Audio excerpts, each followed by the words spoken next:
যাই গরু লেখা কিন কাটি এই ভাই, এ ভাই রফিক, 1 মিনিট দাঁড়ান। কি হলো ভাই, এত ছিলেন কিনলে? রাস্তা মাঝখানে চিল্লি করেন না, বাইর যেতে বহুত কাম আছে।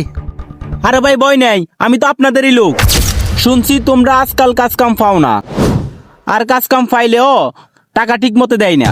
ভালা মন্দ আল্লাহ জানে, খাড়ি খাই দিন যা। এই যে আপনার মতো মানুষগুলোর কথাই তো আমরা ভাবি। আপনি জানেন গ্রামের উন্নয়ন না হলে আপনাদের কষ্ট কমবে কেমনে? উন্নয়নের কথা এন নির্বাচন হলে বেশি শুনে যা। হ্যাঁ, আমি তো ভাই মানুষের পাশে থাকার জন্য দৌড়ি করি। আন্নে দৌড়ান ঠিক আছে, কিন্তু দৌড়গান খালি বুড়োর মিকে যা। আরে ভাই, বুট্টো দূরের কথা, আগে সম্পর্ক, আত্মীয়, আপনজন, ভালোবাসা।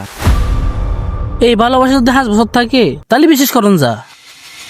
রফিক ভাই, আপনি ভ্যান চালান, আপনার কত সমস্যা। রাস্তায় কাদামাটি এবং ভ্যান গাড়ি ঠিক মতো চলে না, সবই তো সমস্যা। আমি চাইলে এইসব ঝামেলা কমাই দিতে পারি। ইয়ান তো ব্যাগের কোনো বড় সমস্যা তৈরি করলে না নে, আবার সমাধান নাম বললে না নে। আপনি এত সন্দেহ করেন কেন ভাই? আমি তো এলাকারই লোক। এলাকার লোক